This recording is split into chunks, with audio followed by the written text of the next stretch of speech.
Hello and welcome to my channel Easy English with Swati.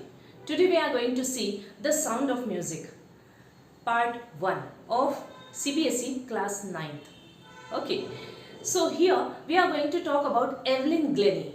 Who is this Evelyn Glennie? She is a brave girl. She is a determined girl. ठीक है, अब ये एक बच्ची है जो कि बहुत ज़्यादा ब्रेव है, उसके बारे में एक स्टोरी है, right? So it is quite inspirational story. And it is all about music and all, right? Now let us see some of the important points here.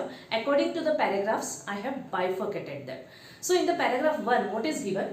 About the train platform or about the girl, right? अब ये train platform पे ये लड़की क्या कर रही है? 17 साल की छोटी सी एक थिन सी ठीक है स्लाइटली बिल्ट लड़की है, वहाँ पे नर्वस सी खड़ी है, एक्साइटेड भी है, नर्वस भी है. अब क्यों है एक्साइटेड? क्योंकि उसका ऑडिशन है. कहाँ पे? She is having her audition over there in the Royal Academy of Music. वहाँ पे उसका ऑडिशन है. 17 साल की है, एक्सपीरियंस होल्डर भी नहीं है, तो मतलब बहुत ज़्यादा फ्रेश है, राइट? और पहली ऐसी चीज़ है जो इस तरह से वो जा रही है अकेली फर्स्ट अपना ऑडिशन देने. और ये जो एकेडमी है इट इज़ वेरी प्रेस्टिजियस.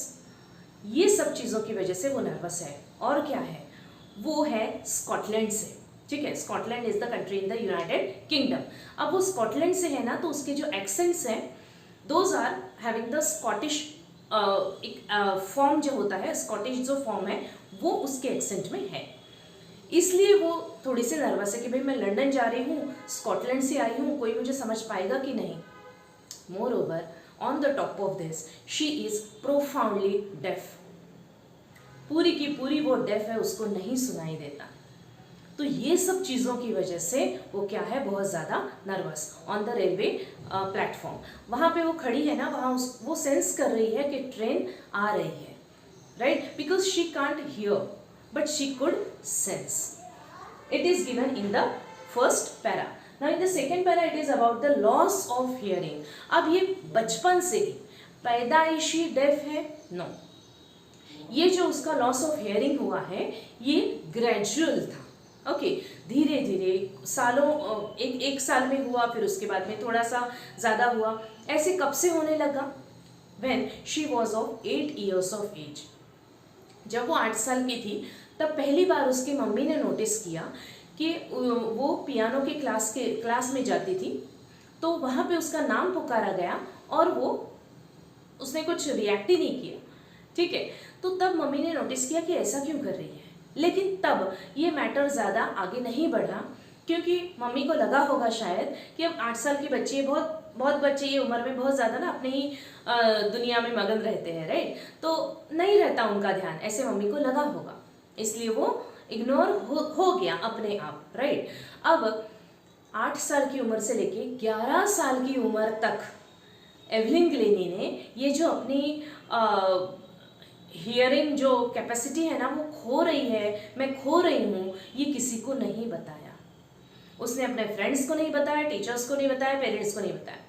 तो इसकी वजह से क्या हुआ कि एट द एज ऑफ 11 जब उसके मार्क्स बहुत ज़्यादा कम आने लगे एग्जाम्स में, तब प्रिंसिपल ने बुलाया है मम्मी को और बोला है कि इसको स्पेशलिस्ट के पास में लेके जाइए. और स्पेशलिस्ट के पास में जब लेके गए तब ये पाया गया कि अंदर पूरा डैमेज हो चुका है, नर्व डैमेज हो चुका है और वो अब कभी भी सुन नहीं सकती है. तब उसको एडवाइस दी गई कि आप उसको डेफ वाली जो एक स्पेशल जो स्कूल होती है डेफ चिल्ड्रन की, वहाँ पे लेके जाओ. तब एवलिन को लगा बस अब मेरा फ्यूचर कुछ भी नहीं है, it is just got ended. लेकिन उसका डिटर्मिनेशन, उसका passion towards the music that drove her ahead. उसका जो पैशन है, उसका डिटर्मिनेशन है, वो बहुत ही ज़्यादा था. इतना ज़्यादा था कि ये डिटर्मिनेशन ना हावी हो गया किसके ऊपर? ये सब प्रॉब्लम्स के ऊपर. तो अब वो बोलती है कि मैं तो म्यूज़िक तो सीख के रहूँगी. अब ऑब्वियसली म्यूज़िक का relation directly connected to the ears. अब अगर आप सुन ही नहीं पाते हो तो आप म्यूज़िक कहाँ से उसमें करियर करोगे? ये बात obviously it is very natural. तो सब टीचर्स ने उसको बोला कि भाई मत जा ये फील्ड में, कोई दूसरी फील्ड चूज कर। लेकिन अब आता है इसका जो मेंटोर है, that is Ron Forbes. Ron Forbes ये जो है ये परक्यूशनिस्ट है। Percussionist means what? The person who plays the drum, the tablas and all, no, that is the percussionist. तो ये मास्टर परक्यूशनिस्ट हैं रॉन फोर्ब्स, ठीक है। अब उन्होंने भाप लिया था कि नहीं, ये जो अपनी एलन ग्लेनी है उसमें कुछ तो भी पोटेंशियल है, बहुत ज़्यादा स्पार्क है। तो उन्होंने ना उसको एनकरेज किया। वो बोलते हैं कि तुम सेंस करो म्यूजिक को, don't just listen through your ears but try to sense it. अब म्यूजिक को कान से नहीं सुनेंगे तो हम करेंगे क्या, हम किस तरह से सेंस करेंगे? तो उन्होंने क्या किया, उन्होंने 2 ड्रम्स लाए, ठीक है, एक ड्रम पे हायर नोट्स बजाए और एक ड्रम पे लोअर नोट्स। अब यहाँ पे एवलिन ग्लेनी का जो उसका डिटर्मिनेशन है, जो उसकी अंडरस्टैंडिंग है टुवर्ड्स म्यूजिक, वो स्टार्ट होती है। अब वो सेंस करने का बोला था इन्होंने, अब वो कैसे सेंस करना है, दैट इज अप टू हर।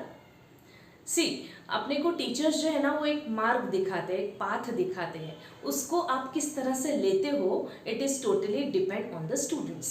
यहाँ पे भी एवलिन ग्लेनी को सिर्फ रॉन फोर्ब्स ने एक दिशा दिखाई थी कि तुम्हें सेंस करना है। उन्होंने हायर नोट्स बजाए थे, एक ड्रम पे लोअर नोट्स बजाए। Now it is up to her कि how she will sense it, how she will feel it. तो उसने स्टार्ट किया वेस्ट अप। ये जो बॉडी का जो वेस्ट से ऊपर का जो पार्ट है, ऊपर का जो हिस्सा है, वहाँ पे वो सेंस करेगी हायर नोट्स, और वेस्ट डाउन वो सेंस करेगी लोअर नोट्स, ठीक है। सो दिस शोज हर डिटर्मिनेशन। ये इतना ज़्यादा बढ़ गया कि अब वो उसके बाद में कभी रुकी नहीं है। सो this is about her determination. Now let us move towards the 4th part, that is UK. 4th जो पैसेज है, it is all about these things. अब वो जाती है यूके यूथ ऑर्केस्ट्रा के साथ में, ठीक है, वहाँ पे परफॉर्म करने।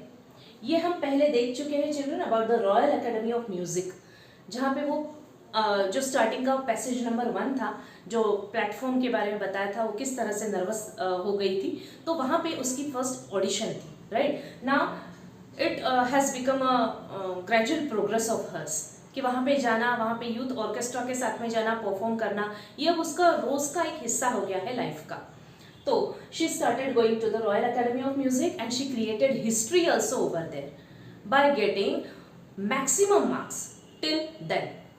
अभी तक की हिस्ट्री में किसी ने भी इतने ज़्यादा मार्क्स नहीं लाए थे जो ये लड़की ने लाए हैं। So this is a history. Then solo performances. अब ऑर्केस्ट्रा के साथ में जाने के बजाय मैं सोलो परफॉर्मेंसेस भी कर सकती हूँ। She was having that confident and then she started the solo performances. She got most of the top awards in her life, right. तो इतना ज़्यादा म्यूजिक का पैशन ना उसको ये सब चीज़ों की तरफ लेके गया है। Then it is passage number 5, down to earth. इतना सब होने के बाद में कोई भी थोड़ा सा इगोइस्टिक तो हो ही जाता है कि मैंने डेफ होने के बाद भी इतनी ज़्यादा अचीवमेंट्स की है, but it is not about her, she is very down to earth person. वो बोलती है कि अगर आप हार्डवर्क करते हो, अगर आपको पक्का पता है कि मुझे कहाँ पे जाना है, मेरा डेस्टिनेशन क्या है, तो आप वहाँ पे जाते हो। कोई भी चीज़ आपको वहाँ पे जाने से नहीं रोक सकती है। This is the simple formula of life what she had given. तो इसमें ईगो की बात ही क्या है, right children? We can apply this formula to our own lives as well. तो बहुत ज़्यादा डाउन टू अर्थ पर्सन है, थाउजेंड्स ऑफ इंस्ट्रूमेंट्स बजाती है, thousands of instruments. Then fun loving भी है। वो बोलती है कि डेफ होने के बाद में ना हमें सामने वाले के लिप मूवमेंट को देखना पड़ता है, ठीक है। She is not blind, she could see. तो लिप मूवमेंट जो है उसकी वजह से वो बहुत सारी चीज़ें अपने आप ही उसको समझ में आती है। लेकिन वो बोलती है कि जो बुशी बेयर्ड्स वाले लोग हैं, दाढ़ी मूछे वाले जो मेल लोग हैं ना, उनको वो जब बात करते हैं मुझसे मुझे बिल्कुल भी समझ में नहीं आता, मुझे बहुत ज़्यादा प्रॉब्लम होती है, मैं ध्यान से देखना पड़ता है उनके लिप्स को, वो क्या बोलना चाह रहे हैं. So this shows that she is fun loving. Music flows through her. Music flows through her entire body. Music did not spare her cheekbones. Music did not spare even her hair as well. Cheekbones में है, fingertips में है, skin में है, hair में है. तो each and every organ of hers is dedicated to music. Soloist of the year, best soloist of the year, ये award उसको मिला है. Percussionist जेम्स ब्लेड बोलते हैं कि अगर गॉड आपसे कोई चीज़ लेता है तो आपको बहुत कुछ देता भी है. Yes, it is very true. इससे हियरिंग की जो कैपेसिटी है वो तो ले ली, लेकिन डिटर्मिनेशन दे दिया, पैशन दे दिया, हार्डवर्क दे दिया, काइंडनेस भी दे दिया. इतना ज़्यादा दे दिया कि बहुत ज़्यादा पॉपुलर हो गई. बहुत ज़्यादा काइंड है, ठीक है. काइंड तो इतनी है कि हॉस्पिटल्स में, प्रिजन्स में वो फ्री कॉन्सर्ट्स रखती है जहाँ पे म्यूज़िक की बहुत ज़्यादा ज़रूरत होती है. तो वहाँ पे फ्री कॉन्सर्ट्स रखती है, अपने यंगस्टर्स के लिए, यंग स्टूडेंट्स के लिए क्लासेस लेती है म्यूज़िक की. So she is very kind. Inspiration to many. इतना ज़्यादा अवार्ड्स पाने के बाद में, इतना ज़्यादा पॉपुलैरिटी मिलने के बाद में, ऑब्वियसली ये ऐसे लोग ना सबके लिए इंस्पिरेशन ही होते हैं. सो एवलिन ग्लेनी भी एक इंस्पिरेशन है सभी के लिए, specially for the deaf children. वो ये सोचते हैं कि अगर एवलिन कर सकती है तो हम भी डेफिनेटली कर सकते हैं. So this is all about this lesson. Now let us move towards the important questions. Let us talk about most likely questions. Why was Evelyn nervous at the railway platform. ये question 3 mark के लिए आना ही. Okay, तो क्यों वो nervous थी. पहली चीज़ है उसका वो पहला दिन था ऑडिशन का, right. She was going for the audition. बहुत ज़्यादा यंग है ये लड़की, एक्सपीरियंस होल्डर नहीं है, second reason. Third is she was from the Scotland, तो एक्सेंट जो है वो स्कॉटिश है, और वो जा रही है लंदन, तो वहाँ के एक्सेंट्स डिफरेंट हैं, राइट. तो नर्वस तो होना ही है कि भाई मुझे कौन समझ पाता है कि नहीं पाता है. Fourth is she was def. ठीक है, तो ये चारों चीज़ें हैं जिसकी वजह से वो नर्वस थी. Next is how did she become deaf. ये भी क्वेश्चन आ सकता है चिल्ड्रन फॉर 3 मार्क्स. कैसे डेफ हुई वो. It was the gradual process. She was not born deaf. तो ग्रेजुअल प्रोसेस क्या थी. 8 साल की थी जब वायलिन बजाने के लिए गई थी वहाँ पर, तो मम्मी ने नोटिस किया जब उसका नाम पुकारा गया वो जगह से नहीं हिली. ये फर्स्ट नोटिस किया गया है बाय हर मदर. लेकिन anyway because of some of the reasons वो नहीं हुआ, ये प्रोसेस आगे नहीं बढ़ी. वो वहीं के लिए मम्मी ने उतना ज़्यादा ये चीज़ को सीरियसली नहीं लिया, वी कैन से. ठीक है, अब ये 8 साल की उम्र से लेके 11 साल की उम्र तक इसको शायद पता होगा मन में कि मैं ठीक से सुनाई नहीं देता है मुझे, लेकिन उसने ये बात अपने फ्रेंड से और टीचर्स से, पेरेंट्स से, सबसे छुपाई है. इसकी वजह से जब उसके मार्क्स, जब वो 11th ईयर्स की थी, जब उसके मार्क्स डिटेरियोरेट हुए, जब बहुत ज़्यादा कम हुए, तब प्रिंसिपल ने मम्मी को बुला के बोला है कि इसको स्पेशलिस्ट के पास में लेके जाओ. जब मम्मी वहाँ पे उसको लेके गई तब ये पाया गया कि अंदर पूरा डैमेज हो चुका है, नर्व डैमेज है, और तब उसको बोला गया कि आप डेफ चिल्ड्रन के लिए जो स्पेशल स्कूल होती है वहाँ पे इसको भेजो. So likewise it was a gradual process and she became deaf. Evelyn proved Ron Forbes right. Evelyn proved Ron Forbes right. How. अब उसकी बहुत ज़्यादा जो बाकी के जो टीचर्स थे ना, उन्होंने उसको डिस्करेज किया था, बोला था कि मत जा, ये फील्ड में जाओ ही मत. क्यों. अब टीचर्स अपने स्टूडेंट्स को कभी डिस्करेज करते हैं नहीं, लेकिन हो सकता है कि ये टीचर्स को इसकी पोटेंशियल के बारे में नहीं पता हो, जो कि रॉन फोर्ब्स जो था उसके समझ में आ गया कि नहीं, ये लड़की में पोटेंशियल है, स्पार्क है, ये लड़की ज़रूर कुछ तो भी करके दिखाएगी. और ये एवलिन ने कैसे प्रूव किया है.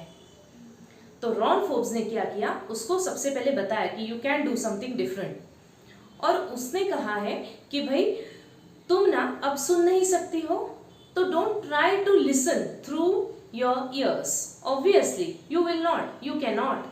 तो फिर क्या ऑप्शन रह जाता है तुम्हारे पास? तो सेंस इट. अब वो किस तरह से सेंस करना है ये एवलिन ने पॉजिटिवली ले लिया, अपने हिसाब से उसने डिसाइड कर लिया. तो रॉन फोर्ब्स का काम था उसको दिशा दिखाना, और जो आगे का जो सिस्टम है, आगे का जो काम है कि अलग अलग बॉडी के अलग अलग डिफरेंट पार्ट से म्यूजिक को सेंस करना, ये इसने खुद ही, ये जो प्रोसेस है, ये जो मेथड है उसकी, वो खुद ही इजाद की थी. राइट. तो इस तरह से उसने रॉन फोर्ब्स को राइट प्रूव किया है. Then a passion in you can take you too far on the path of success. ये क्वेश्चन आ सकता है 6 मार्क्स के लिए. पैशन इन यू, आप में जो पैशन है ना, ये आपको पाथ के सक्सेस की तरफ बहुत दूर तक लेके जा सकता है. तो ये आप इलस्ट्रेट करो किस तरह से. चिल्ड्रन, इस तरह के वैल्यू बेस्ड क्वेश्चंस जब आते हैं regarding to the particular lesson, then you have to write down about the character. तो यहाँ पे अपना कैरेक्टर है एवलिन ग्लेनी. हमें ये बताना है एवलिन ग्लेनी के बारे में, उसके जो कैरेक्टर्स है ना वो हम यहाँ पे बताएंगे, प्लस अपने खुद के व्यूज भी रखेंगे. तो हम यहाँ पे ये बोल सकते हैं कि हमारा जो पैशन रहता है वो हमें सक्सेस की तरफ डेफिनेटली ले जा सकता है, क्योंकि सिर्फ पैशन होना ही ज़रूरी नहीं है, विश होना ही ज़रूरी नहीं है. It should become a burning desire in you. Wish तो बहुत लोगों, सभी की विश होती है, राइट. लेकिन वो डिज़ायर बनना, और डिज़ायर के बाद में बर्निंग डिज़ायर बनना, और उसके बाद में उसके लिए जो एफर्ट्स लगते हैं वो लेने की ताकत रखना, इट ऑल मैटर. जो एफर्ट्स लगते हैं उसमें सेक्रीफाइस भी आता है चिल्ड्रन, राइट. अब इसने सेक्रीफाइस नहीं किया होगा, ऑब्वियसली किया होगा, बहुत ज़्यादा सेक्रीफाइसेस उसने किए होंगे. जो बच्चे पर्टिकुलरली ये उम्र में खेलते कूदते हैं, ये उम्र में ये बैठ के म्यूजिक सीख रही थी बिकॉज ऑफ हर पैशन. तो ये सब चीज़ें हैं जो कि हमें अपने सक्सेस के पाथ की तरफ लेके जाता है. This you can say in this question, plus you can write about Evelyn Glennie's character sketch. जो कैरेक्टर स्केच है उसका, कि उसने किस तरह से अपने पैशन को बढ़ावा दिया है, किस तरह से उसने रॉन फोर्ब्स जो है उसके मेंटोर, उनको राइट प्रूव किया है, किस तरह से वो काइंड और हम्बल एंड तक बनी रही है. तो वही सक्सेस है. Okay, you can write everything here. Then she is a shining inspiration for deaf children. Who said this and in which context? She is shining inspiration for deaf children. यहाँ पे I want to tell you students, if you don't read the lesson you won't understand it. यहाँ पे ये छोटा सा sentence है जिसको आगे इसका कुछ भी बैकग्राउंड या फिर आगे का कुछ भी दिया नहीं है, इतना ही दिया है. तो ये ना दिमाग से निकल जाने के बहुत ज़्यादा चांसेस है. I always request you to please read the lesson for at least 5 or 10 times throughout the year. बहुत ज़्यादा पॉसिबल है, इतना ज़्यादा it is not a making something very difficult thing. ये ऐसा कुछ भी नहीं है, आप बहुत ही इजीली ये कर सकते हैं. तो she is a shining inspiration for deaf children किसने बोला है? Beethoven fund for def children, इसके जो एन रिचलिन है इन्होंने ये सेंटेंस बोला है. Beethoven fund for def children के एन रिचलिन, इन्होंने ये सेंटेंस बोला है फॉर एवलिन ग्लेनी. क्या बोलते हैं? She is a shining inspiration for def children. बाकी सभी के लिए, जो जिनके सब ऑर्गन्स नॉर्मली काम करते हैं उनके लिए तो इंस्पिरेशन है ही, डेफ चिल्ड्रन के लिए बहुत ही ज़्यादा इंस्पिरेशन, शाइनिंग इंस्पिरेशन है. क्यों? क्योंकि वो हमेशा ऐसा सोचेंगे कि अगर एवलिन कर सकती है तो हम भी डेफिनेटली कर सकते हैं, तो वो भी सक्सेस के पाथ की तरफ जा सकते हैं. तो ये इस रिगार्डिंग बोला गया है by an Richlin of Beethoven Fund for Deaf Children. So these are the most likely questions of this part 1. Keep watching. We will definitely move towards part 2 very soon. And yes, like and share my video and subscribe my channel. Thank you so much.